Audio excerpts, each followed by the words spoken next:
Commander Blixworth had survived 3 galactic wars, 14 assassination attempts, and that one particularly awkward dinner with his mother-in-law where she served something that was definitely still moving. But nothing, absolutely nothing, had prepared him for the sight of a 7-foot-tall crystalline being weeping uncontrollably in what humans cheerfully called a shower. The Corthaxians were legends across 17 star systems. These beings could walk through sulfuric acid rain like it was a gentle spring drizzle. They built cities in the hearts of dying stars and used plasma storms as mood lighting. Their children played hopscotch on the surface of neutron stars, for crying out loud. So why? Why was Vorthak the unbreakable, terror of the Magellanic clouds, currently curled up in the corner of shower stall B7, making sounds that could only be described as the universe's most pathetic whimpering? Blixworth rubbed his temples, a gesture he'd been perfecting since the Corthaxians had arrived 6 months ago, with what could generously be called the worst timing in diplomatic history. The whole mess had started with a translation error so monumentally stupid that it would probably be studied in xenolinguistics classes for the next 1,000 years. The Galactic Council had received an urgent message from the Corthaxian homeworld of Brixtel requesting immediate sanctuary assistance for our most vulnerable population elements. Duh. What they meant to say was that they needed help relocating their elderly, who had grown too old to enjoy the daily acid storms that younger Corthaxians found so refreshing. What the universal translator had actually processed was emergency. Our weakest warriors require immediate extraction to the softest possible environment before they die of exposure. The difference between elderly who prefer milder weather and dying warriors who need the softest place in the galaxy was roughly equivalent to the difference between asking for a cup of tea and accidentally declaring war on France. And so, through a cosmic comedy of errors that would have made the Babel fish weep with professional jealousy, 47 of the most battle-hardened, acid storm surfing, volcano diving warriors in known space had been shipped off to Earth, a planet so laughably gentle that its inhabitants actually worried about things like sunburn and light rain. Has Dr. Priscilla Weatherbottom, Earth's chief xenobiologist and the only person brave enough to work with beings who could accidentally melt through the floor, had been trying to understand the situation for months. Her reports read like the fever dreams of someone who'd had too much coffee and not enough sleep. Day 127. Subject Granite Ethel has been standing motionless in the biodome for 6 hours, staring at a butterfly. When asked about his behavior, he responded that he was trying to comprehend something so delicate it could be destroyed by thinking too hard about it. I'm beginning to suspect these aren't the hardened warriors we were told to expect. The truth was far more complicated and infinitely more absurd than anyone had imagined.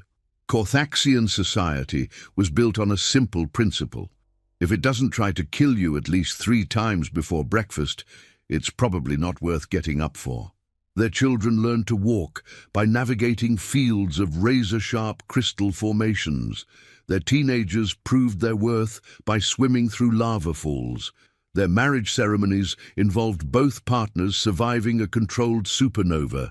They had evolved on a world so hostile that having a nice day meant only losing 2 limbs to environmental hazards. Their cities were carved into the sides of active volcanoes because that was literally the safest place to live. Their weather reports included helpful tips like acid rain intensity moderate to flesh dissolving and solar flare probability. Wear your good armor. For 17,000 years, they had built their entire civilization around one fundamental truth. The universe was trying to kill them, and they were damned good at not letting it succeed. But then came Earth. Oh, sweet, gentle, ridiculously hospitable Earth, where the most dangerous predator was something called a mosquito, and the deadliest weather phenomenon was apparently humidity. Vorthak the Unbreakable had first encountered human weather during what Blixworth had cheerfully described as just a little spring shower.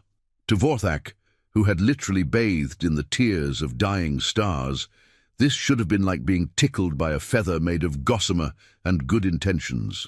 Instead, he had stood frozen in the middle of the courtyard, staring up at the sky with an expression of such profound confusion that Weatherbottom had initially suspected a stroke. It's so soft," he had whispered, his voice carrying the kind of awe usually reserved for religious experiences or really good pizza. The water droplets, warm and gentle, had touched his crystalline skin with all the violence of a butterfly's kiss. For a being who had never experienced anything that didn't immediately try to corrode, burn, freeze, irradiate, or otherwise aggressively murder him, the sensation was completely incomprehensible. He had stood there for 3 hours, letting the rain fall on him, until Weatherbottom had found him making small, choked sounds that she had initially mistaken for equipment malfunction. "Are you malfunctioning?" she had shouted, because shouting was generally considered the universal solution to communication problems. I don't understand," Vorthak had replied, his voice cracking like a teenager asking someone to prom. "It touches me, but it doesn't hurt. What's the word? Nice? Is that the word? Nice?" And that's when Weatherbottom had realized that these supposedly unstoppable warriors had never, not once in their entire evolutionary history, experienced anything that could be described as pleasant. The revelation had hit her like a truck full of irony traveling at the speed of cosmic justice. These beings could survive literally anything the universe threw at them, but they had never learned how to enjoy a gentle breeze. They could walk through acid storms that would dissolve a space station, but they had never felt the simple pleasure of warm water flowing over their skin without trying to kill them. They were the toughest beings in the galaxy, and they had no idea what comfort meant. The shower incident had happened 3 weeks later. Blixworth had been giving a routine tour of the human facilities when Vorthak had asked about the small cubicles with the mysterious overhead water dispensers. "Oh, those are showers," Blixworth had explained with the casual air of someone who had never considered that hot running water might be a revolutionary concept. "We use them to get clean. Want to try one?" In retrospect, this was roughly equivalent to asking a medieval peasant if they'd like to try flying a spaceship. The cultural gap was so vast that it had its own gravitational field. Vorthak had approached the shower with the kind of caution usually reserved for diffusing bombs or having dinner with in-laws. He had spent several minutes examining the controls as if they were the controls to a doomsday device, which in a way they were about to be. You stand under the water?" he had asked, his voice carrying the kind of disbelief usually reserved for statements like, "The earth is flat," or "Airline food is delicious." "That's right," Blixworth had confirmed cheerfully. "The water comes out warm and clean. It's quite relaxing, actually." Relaxing. The word had bounced around Vorthak's consciousness like a rubber ball in a room full of mousetraps. In 17,000 years of Cothaxian history, no one had ever used that word to describe water. Water was for survival. Water was a tool. Water was something you drank quickly before it evaporated in the heat of your homeworld's perpetual volcanic eruptions. Water was not something you stood under for fun, but curiosity, that most dangerous of human exports, had gotten the better of him. With the slow, deliberate movements of someone diffusing their first explosive device, Vorthak had stepped into the shower stall and turned on the water. The effect had been immediate and catastrophic. The warm water had cascaded over his crystalline form with all the aggressive hostility of a gentle summer breeze. It had flowed around the sharp edges of his armor-like skin, finding every crevice and surface, touching him with a tenderness so alien that his brain had simply refused to process it. For the first time in his 300-year life, Vorthak had experienced something that felt good, without any accompanying pain, danger, or immediate threat to his continued existence. His nervous system, calibrated for a lifetime of, if it feels nice, it's probably trying to kill you, had completely short-circuited. The sound he made was unlike anything in recorded galactic history. It started as a low rumble, like a mountain clearing its throat, then rose to a keen that could have shattered glass if glass weren't already terrified of Corthaxians and hiding in the cupboards.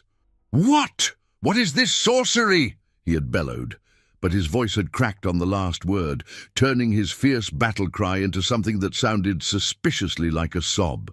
Blixworth had found him 10 minutes later, sitting in the corner of the shower stall with water still running over him, making sounds that could only be described as the emotional equivalent of a computer trying to divide by zero.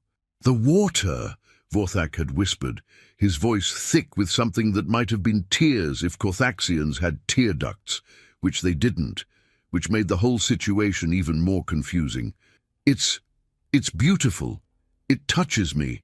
And it doesn't try to kill me. It doesn't try to kill me." And that's when the full magnitude of the situation had hit Blixworth like a revelation delivered by a cosmic sledgehammer. These beings, these incredible, impossibly tough survivors, had never experienced kindness from their environment. They had never felt safe. They had never known what it meant to be touched by something that wished them well.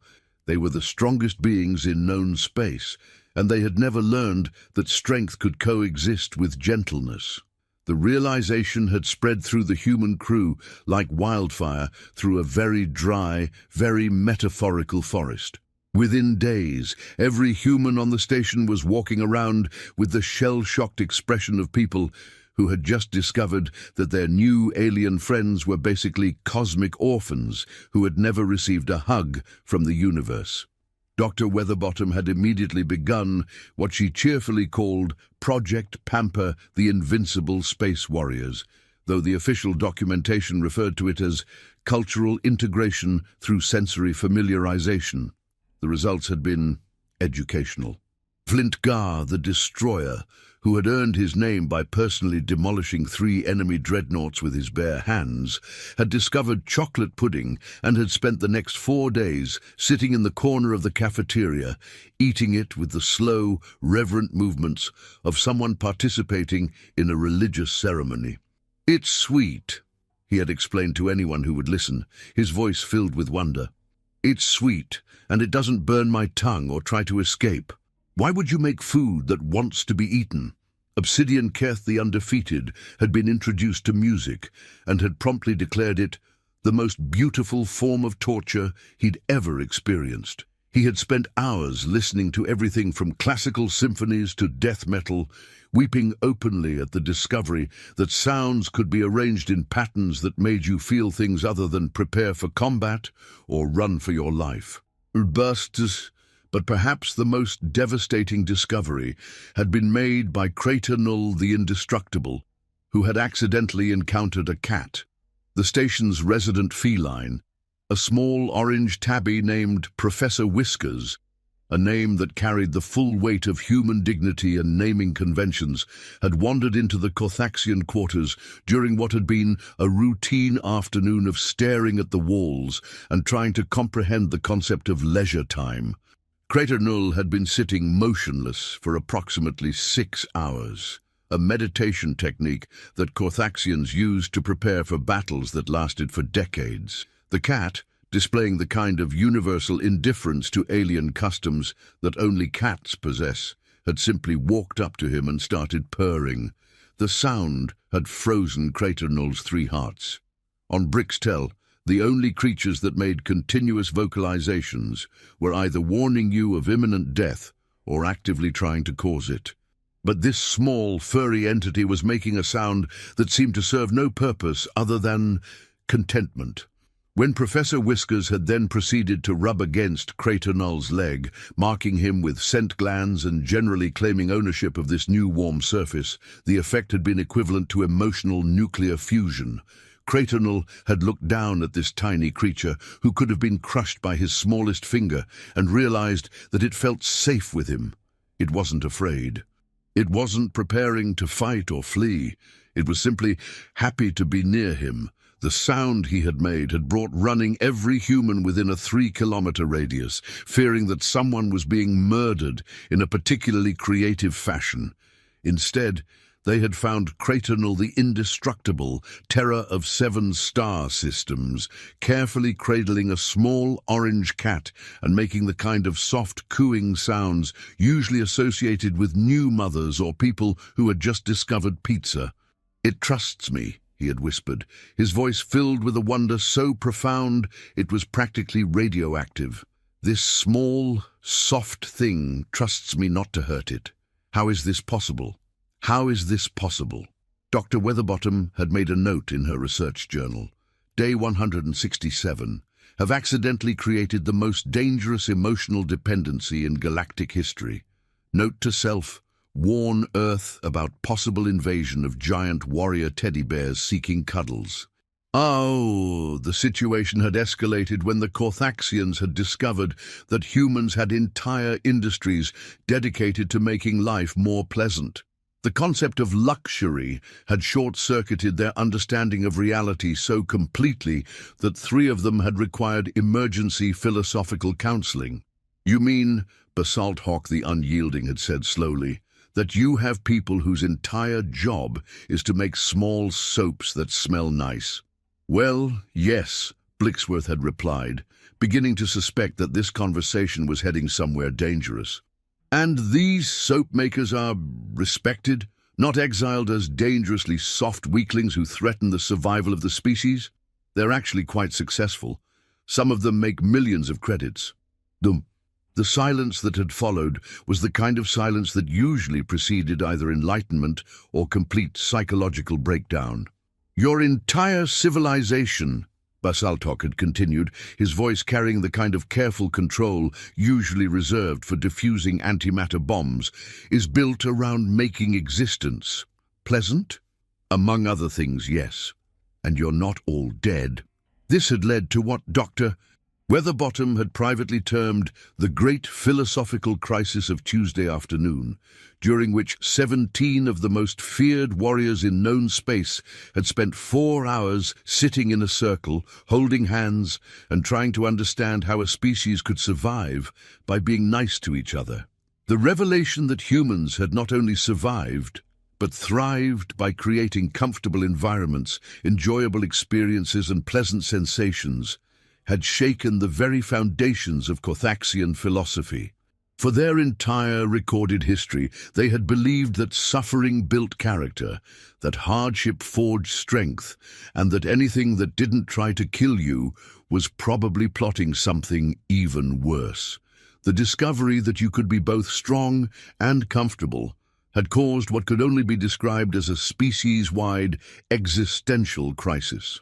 "But if we don't suffer," Rubydoc the Enduring had asked during one of their increasingly frequent philosophical discussion groups, "how do we know we're alive?"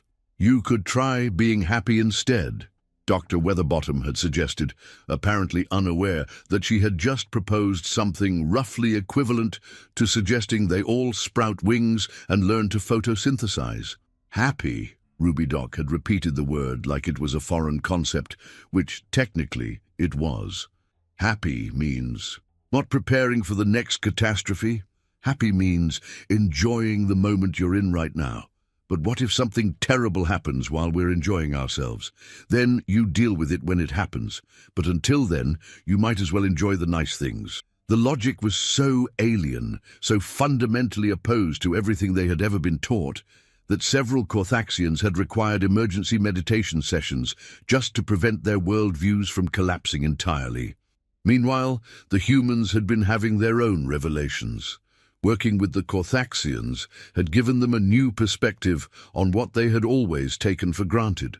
Suddenly, the simple act of taking a hot shower felt like participating in a miracle. The luxury of sleeping in a bed that wasn't trying to eat them seemed almost decadent. The ability to walk outside without wearing armor, designed to withstand acid storms, felt like the pinnacle of civilizational achievement. "We're living in paradise," Blixworth had realized one morning while watching Granithal spend 20 minutes marveling at a cup of coffee. "We've built a world so gentle that the toughest beings in the galaxy think it's some kind of impossible dream." This realization had led to what the crew had started calling the appreciation revolution.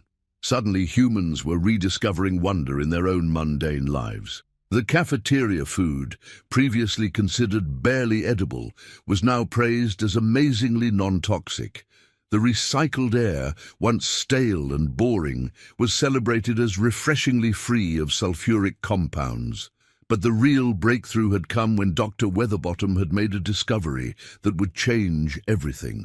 She had been studying Carthaxian physiology, trying to understand how beings with such incredible durability could be so emotionally vulnerable to gentle experiences. The answer, when she found it, was elegantly simple and profoundly sad. Carthaxians didn't just survive in harsh environments, they had evolved to need them. Their nervous systems were calibrated for constant stress, their emotional responses fine-tuned for permanent vigilance, their entire psychology built around the assumption that relaxation meant death. But there was more. Deep in their cellular structure, buried beneath layers of crystalline armor and evolutionary trauma, she had found something extraordinary. Dormant neural pathways designed for pleasure, for contentment, for joy. At some point in their distant past, before their homeworld had become the galactic equivalent of a cosmic torture chamber, the Carthaxians had been capable of happiness. They had evolved the neurological infrastructure for comfort and peace. Then their world had tried to kill them for 17,000 years, and they had forgotten that those pathways existed. "They're not emotionally vulnerable," she had explained to the assembled human crew. "They're emotionally starved. It's like they've been living on bread and water for their entire evolutionary history, and we just introduced them to ice cream." The metaphor was apt. Watching a Carthaxian experience comfort for the first time was exactly like watching someone taste sugar after a lifetime of bland survival rations. The reaction was immediate, overwhelming, and slightly concerning from a medical standpoint. "So what do we do?" Blixworth had asked. "We can't send them back to a world that's trying to kill them, not now that they know what they've been missing. We teach them, Doctor." Weatherbottom had replied with the kind of dangerous optimism that had gotten humans into trouble since they first looked at fire and decided it might be useful. "We teach them that they can be strong and happy, that survival and joy aren't mutually exclusive. And if they decide they don't want to go back to their homeworld, then we help them build something new." The conversation that had followed had been one of the most important in human history, though nobody had realized it at the time. In the space of an hour, they had accidentally committed Earth to becoming the galaxy's first interspecies therapy center. The decision to help the Carthaxians had been unanimous, though the implementation had proven challenging.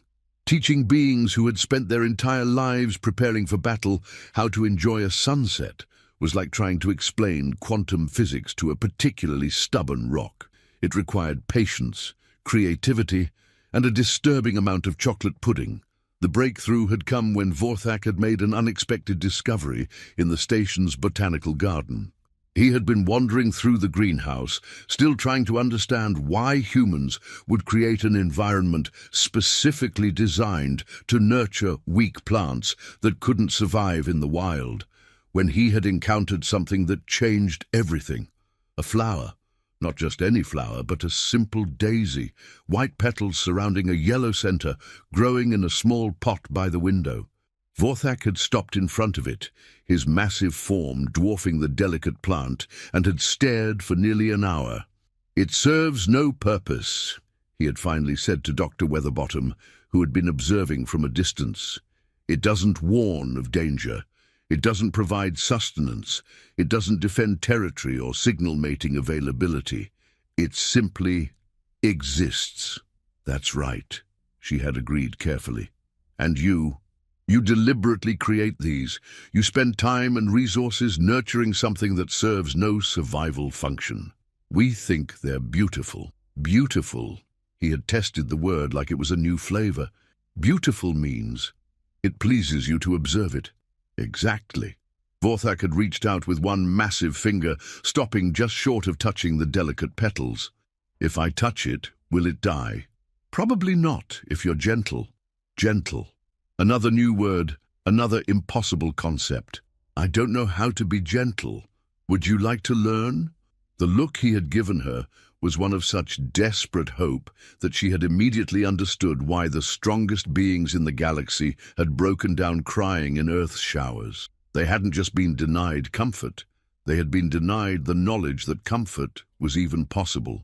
The next few months had been a crash course in remedial happiness for 47 of the most dangerous beings in known space. The curriculum had included such advanced concepts as enjoying food for taste rather than just nutrition, appreciating art that doesn't double as a weapon, and touching things without breaking them. The progress had been remarkable and occasionally terrifying. Flintgar had discovered gardening and had spent 3 weeks creating what could only be described as the most aggressively protected flower bed in galactic history. His roses were beautiful, his security system could repel a small army, and his garden shed was technically classified as a military installation.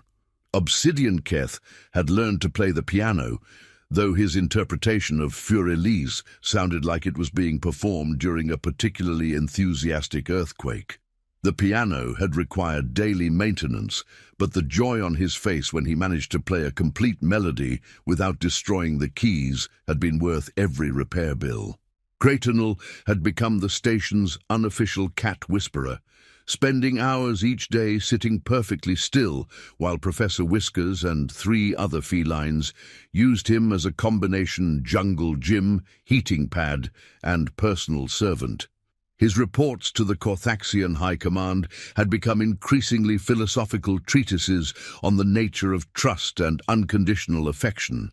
But perhaps the most significant development had been the formation of what Dr. Weatherbottom had dubbed the Gentle Warriors Society, a support group for beings learning to reconcile incredible toughness with newly discovered emotional sensitivity. Their meetings had been unlike anything in recorded history. Circles of crystalline giants sharing their feelings about butterfly migration patterns, volcanic beings comparing notes on the optimal temperature for hot chocolate, and mountain-sized warriors debating the emotional implications of different flower arrangements.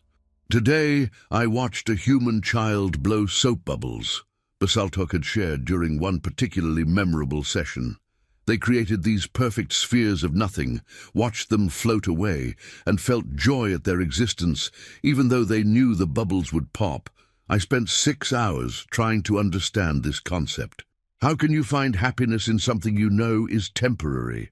Maybe, Ruby Doc had suggested, with the careful tone of someone proposing a revolutionary theory, maybe the temporariness makes it more precious. That's insane. And also possibly the most profound thing I've ever heard. These conversations had been recorded for posterity, creating what would eventually become the galaxy's most unlikely philosophical texts.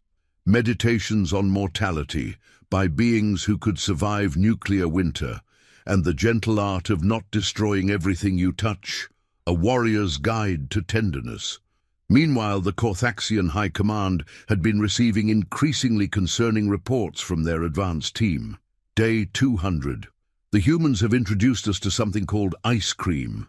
Obsidian Keth has not moved from the cafeteria in 3 days. He claims he is conducting flavor research. I fear we may have lost him to what appears to be voluntary sugar addiction. Day 234. Flintgar has learned to hug. This involves wrapping one's arms around another being in a gesture of affection that serves no defensive purpose. He has requested permission to hug the entire High Command when we return. I have no idea how to respond to this request. Bar Day 267. I have made a terrible discovery. The humans have books, not technical manuals or tactical reports, but stories created purely for entertainment. Creightonal has been reading something called Pride and Prejudice and claims it has given him feelings about feelings. I don't know what this means, but it sounds dangerous. The reports had grown increasingly frantic as the Corthaxians had discovered more aspects of human civilization designed around the radical concept of making life pleasant rather than just survivable. The tipping point had come when they had discovered that humans had an entire holiday dedicated to giving each other gifts for no reason other than making each other happy. "What do you mean, Christmas?" Vorthak had demanded, his voice carrying the kind of disbelief usually reserved for discovering that the laws of physics had been suspended. "Well," Blixworth had explained, "once a year, we give presents to people we care about, eat special food, and generally try to make each other happy. And this makes you stronger, better warriors? No, it just makes us happy. But why? What tactical advantage does this provide? None. We do it because happiness is good." The silence that had followed was so complete that it had its own gravitational field. "Happiness," Vorthak had repeated slowly, "is good. Not tactically advantageous, not survival enhancing, not combat effective, just good." "That's right. And you do things that are good but not useful?" "All the time." This conversation had been the final straw for the Kothaxian High Command. Faced with reports that their advanced team had been compromised by aggressive niceness and tactical joy deployment, they had made the only logical decision. They had declared Earth a Class X hazardous environment and had immediately dispatched a rescue fleet. The message that had arrived 3 days later had been both touching and mildly threatening. "To the soft aliens of Earth, you have infected our warriors with dangerous concepts of comfort and pleasure. We are coming to retrieve them before they forget how to fight properly. Please have them ready for extraction. We will compensate you for any damage they may have caused to your fragile infrastructure. P.S. What is this ice cream they keep mentioning in their reports?" Dr. Weatherbottom had read the message 3 times before the full implications had sunk in. "They're coming to rescue their people from happiness," she had said slowly. "They think we've been torturing them with kindness. Technically," Blixworth had pointed out, "we've been introducing them to completely alien concepts that have fundamentally altered their worldview and caused several nervous breakdowns. But they're better now. They're learning to enjoy life." "Yes, but from their perspective, we've probably committed some kind of psychological war crime." The debate that had followed had been intense.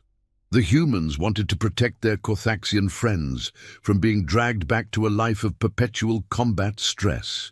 The Kothaxians were torn between their newfound appreciation for comfort and their loyalty to their people.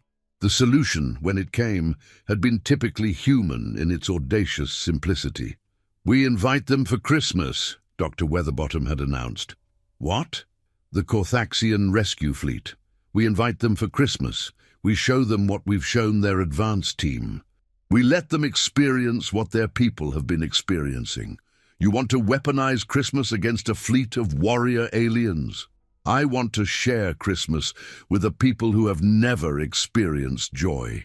The plan had been insane, impossible, and absolutely certain to work, because that's how human plans always were.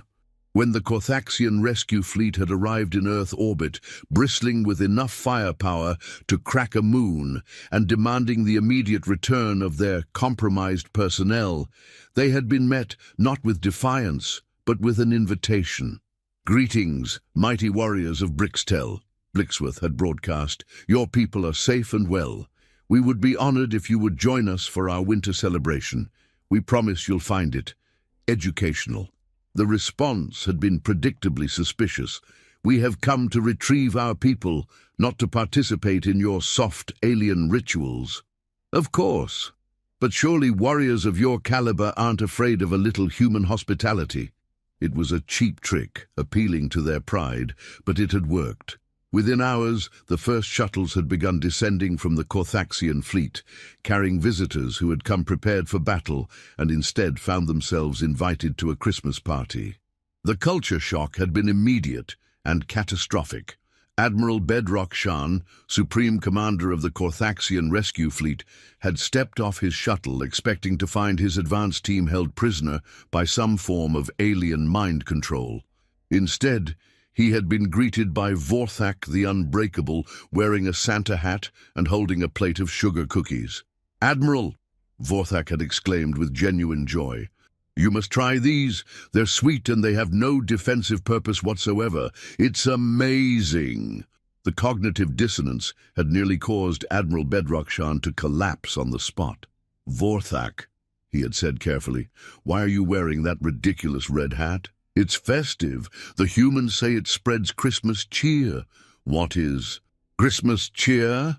"It's happiness that you share with others, like ammunition, but for feelings." Admiral Bedrockshan had looked around the docking bay, taking in the sight of his supposedly compromised warriors decorating something called a Christmas tree, while singing songs that seemed to serve no tactical purpose whatsoever. "What have they done to you?" he had whispered. "They taught us that the universe doesn't have to hurt," Vorthak had replied, and his voice had carried such profound gratitude that Admiral Bedrockshan had felt something crack inside his chest. The Christmas celebration that had followed had been the most transformative event in galactic history. 47 of the toughest beings in known space had spent 3 days introducing their rescue fleet to concepts like hot chocolate, gift-giving, and sitting by a fire just because it's nice. The breakthrough had come when little Timmy Henderson, aged 7, and completely unaware that he was participating in the most important first contact event in human history, had walked up to Admiral Bedrockshan and offered him a candy cane.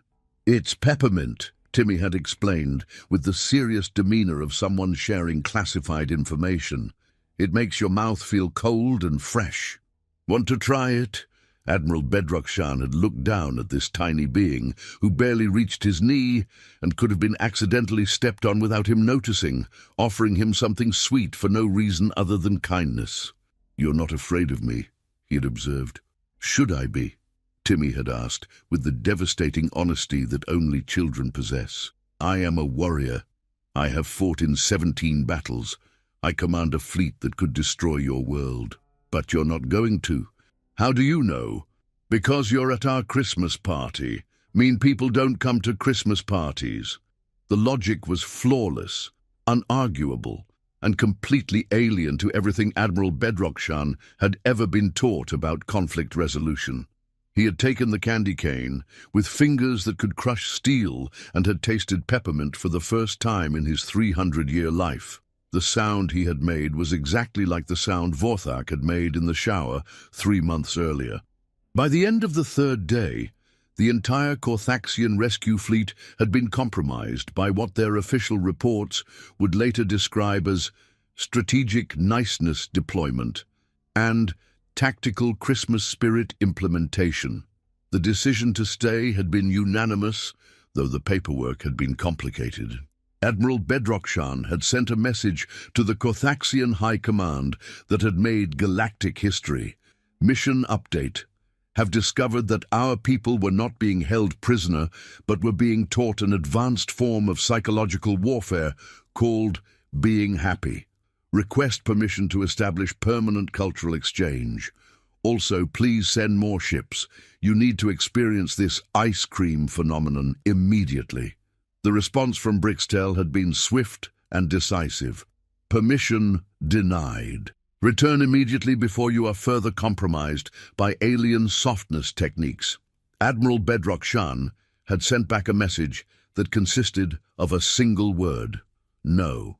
The Corthaxian High Command had never received a direct refusal from a field commander in their entire recorded history. The concept was so alien that they had spent 3 days consulting their military manuals before realizing they had no protocol for dealing with a rebellion based on the pursuit of happiness. Their next message had been more threatening. "Admiral, you are in violation of direct orders. Return immediately or face court-martial." Admiral Bedrockshan's response had been a video message showing him making snow angels, while Creightonal and Professor Whiskers looked on approvingly. The High Command had immediately dispatched a second fleet. The pattern had repeated itself with predictable results. Each rescue mission had ended with more Corthaxians discovering hot showers, chocolate chip cookies, and the radical concept that life could be pleasant rather than just survivable. Within 6 months, nearly half the Carthaxian military had been compromised by exposure to human hospitality. The Carthaxian High Command had faced a choice: declare war on Earth to prevent further cultural contamination, or accept that their people had discovered something that 17,000 years of survival training had failed to teach them. The final delegation from Brixtel had arrived not in warships, but in what could only be described as the galaxy's most heavily armored diplomatic vessel. The Carthaxian Supreme Council, led by ancient Titanius the Eternal, had come to see for themselves what could possibly be worth abandoning their entire way of life. Ancient Titanius was old enough to remember when their homeworld had been merely aggressively hostile rather than actively trying to commit genocide against all life. He had led his people through the Great Acid Wars, the Plasma Storm Rebellions, and that particularly unpleasant century when their planet's core had developed what could only be described as anger management issues. He had expected to find his people broken, weakened, corrupted by alien softness. Instead, he had found Admiral Bedrock Shan teaching a group of human children how to build sandcastles that could withstand orbital bombardment. "It's about structural integrity," the Admiral had been explaining with the serious demeanor of someone conducting advanced military training. "You see, if you compact the sand at precisely the right density—" "Admiral," ancient Titanius had interrupted, his voice carrying the weight of centuries. "What are you doing?" "Teaching tactical engineering through creative play, my lord. These small humans have remarkable instincts for defensive architecture." Ancient Titanius had looked at the sandcastle, which was indeed an impressive feat of engineering, complete with overlapping fields of fire and what appeared to be a functioning drawbridge made entirely of wet sand and determination. "And this brings you joy?" "Immense joy, my lord. Watch this." Admiral Bedrock Shan had carefully placed a small flag made from a toothpick and paper on the highest tower. "It serves no tactical purpose whatsoever." The pride in his voice had been unmistakable, and ancient Titanius had realized with growing horror that his most decorated military commander had been compromised by the most dangerous weapon in the galaxy. Unbridled creativity applied to completely pointless projects. The tour that had followed had been a systematic destruction of everything ancient Titanius had believed about strength, survival, and the nature of existence itself. Dr. Weatherbottom had cheerfully explained how humans had deliberately created environments designed to nurture weakness, how they celebrated failure as learning experiences, and how they had built an entire civilization around the revolutionary concept that not everything had to be a struggle to the death. "But how do you maintain fighting effectiveness?" ancient Titanius had asked, his worldview cracking like ice on a warming lake. "We don't," Dr. Weatherbottom had replied cheerfully. "Most humans have never been in a real fight. We've organized our society so that fighting isn't necessary most of the time. But how do you prove your worth? How do you demonstrate strength? We help each other. We create beautiful things. We explore the universe. We ask questions and try to find answers that make life better for everyone. And you survive? Without constant warfare? Without proving yourselves through trial by combat? We thrive." That single word had hit ancient Titanius like a supernova to the face. Thrive, not just survive, not just endure, not just refuse to die despite the universe's best efforts. They thrived, they flourished, they had taken a gentle world and made it even gentler, and somehow this had made them stronger rather than weaker. The final revelation had come when ancient Titanius had encountered something that would haunt him for the rest of his very long life: human laughter. It had happened during what Dr. Weatherbottom had called movie night, apparently a regular gathering where humans stared at moving pictures and experienced collective emotions. Ancient Titanius had been dragged along by Vorthak, who had insisted that he simply had to see this documentary about tactical espionage. But the documentary had turned out to be something called The Princess Bride, and ancient Titanius had spent 2 hours watching humans create a story that served no educational purpose, contained no survival information, and existed purely to make people feel things. But the moment that had broken him completely had come when the character called Inigo Montoya had delivered his famous line, and every human in the room had recited it along with him, dissolving into laughter at their shared cultural moment. Ancient Titanius had watched these fragile beings, who could be killed by falling downstairs or eating the wrong mushroom, creating joy from nothing more than shared references and timing. They had taken sounds and arranged them in patterns that created happiness, and they did this for no reason other than because it felt good. They weaponized joy, he had whispered to himself, and for the first time in his 1,000-year life, ancient Titanius the Eternal had wept. The tears had started slowly, just a few drops of crystalline moisture from optical sensors that had never been designed for emotional expression. But once they had started, they had become unstoppable. He had cried for his people, who had spent 17 millennia believing that suffering was the only proof of strength. He had cried for himself, who had lived 1,000 years without ever knowing that existence could be pleasant. He had cried for all the moments of potential happiness that had been sacrificed on the altar of survivalist philosophy. But most of all, he had cried because he finally understood what Dr. Weatherbottom had been trying to tell him. His people weren't the strongest beings in the galaxy because they could survive anything. They were the strongest beings in the galaxy because they could learn to be gentle and still remain unbreakable. The decision to transform Corthaxian society had not been made in a council chamber or on a battlefield. It had been made in a small theater on a human space station while watching a story about love and revenge and the power of choosing kindness over cruelty. "We have been wrong," ancient Titanius had announced to his assembled council. "For 17,000 years, we have been absolutely, completely, magnificently wrong." The statement had caused what historians would later call the Great Philosophical Realignment, though the Corthaxians themselves preferred to call it that time we figured out we'd been doing everything the hard way for no good reason. The transformation of Corthaxian civilization had not happened overnight. It had taken months of careful planning, extensive therapy sessions, and what Dr. Weatherbottom had dubbed Operation Teach Giants to Be Gentle. The first comfort centers had been established on Brixtel 6 months later, built with the kind of over-engineering that only Corthaxians could achieve. The buildings were designed to survive planetary bombardment while providing the most pleasant possible environment for learning to appreciate small pleasures. The curriculum had included advanced courses in enjoying food that doesn't fight back, appreciating art that cannot be used as weapons, and introduction to pets, creatures that like you for no strategic reason.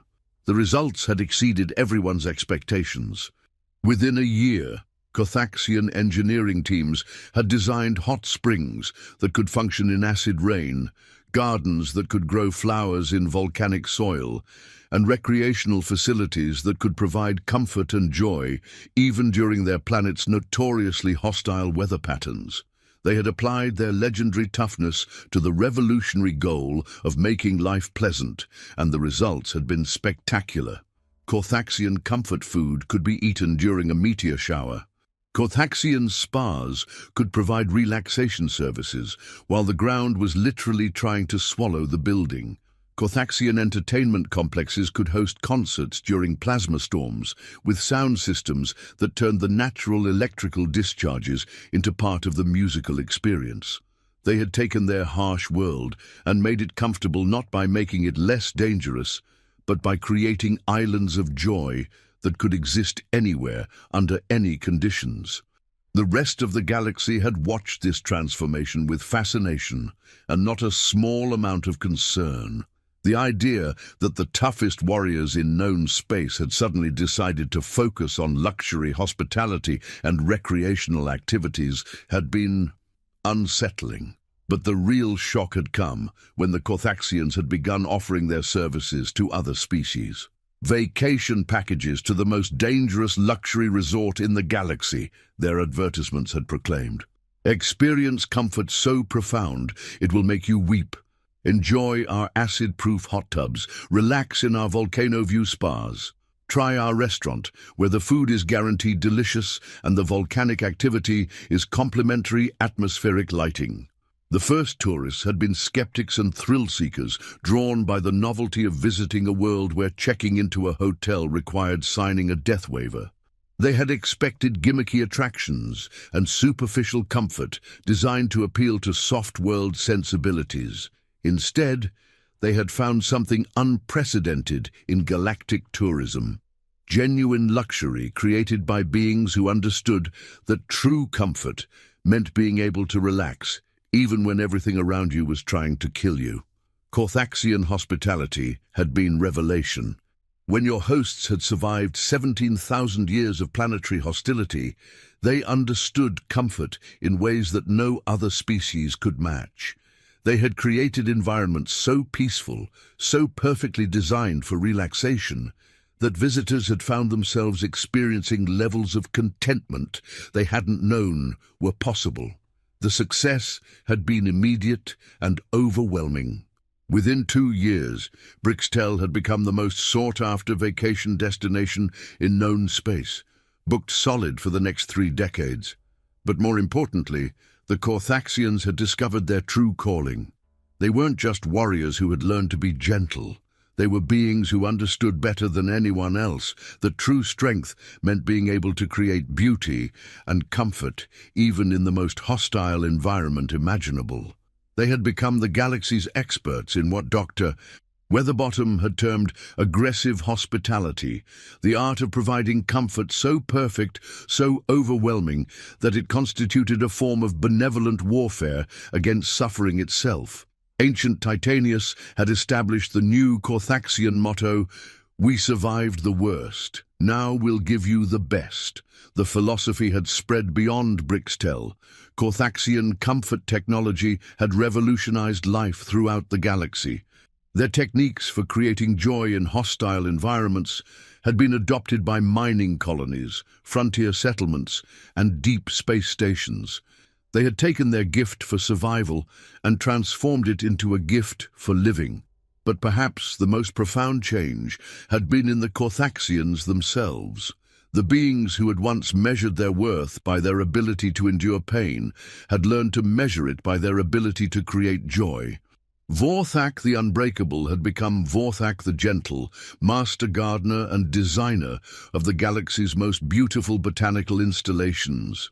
His flowers could bloom in acid rain, and his gardens could provide tranquility even during orbital bombardment. Admiral Bedrock Shan had founded the Galactic Institute for Tactical Relaxation, where warriors from every species came to learn that true strength included knowing when not to fight. Craternull, the Indestructible, had become the galaxy's most sought-after pet therapist, helping traumatized animals recover from various catastrophes while learning that sometimes the strongest thing you could do was simply sit still and let something small and vulnerable trust you. Dr. Weatherbottom had been awarded every xenobiology prize in known space and had become the galaxy's leading expert on cross-species emotional rehabilitation, though she preferred to think of herself as someone who had accidentally taught giants how to give hugs. But the real measure of their success had come 5 years later, when the first generation of young Corthaxians had grown up in a world where strength and gentleness were not considered mutually exclusive. These children could still survive acid storms and volcanic eruptions because that was simply part of being Corthaxian, but they could also appreciate a sunset, create art for the pure joy of creating, and understand that the universe could be beautiful as well as dangerous. They were the strongest beings in the galaxy, and they knew how to be happy. The story had spread throughout known space, becoming legend, then myth, then inspiration for countless other species who had been trapped in their own cycles of struggle and survival. The humans had given the galaxy an unexpected gift, proof that toughness and tenderness could coexist, that survival and joy were not opposing forces, and that sometimes the strongest thing you could do was learn to cry in a gentle shower after surviving an acid storm. And in the end, that lesson had been more powerful than any weapon, more transformative than any technology, and more lasting than any conquest. The universe was still dangerous, still vast, still filled with challenges that would test every species to their limits. But now, at least, everyone knew that surviving wasn't enough.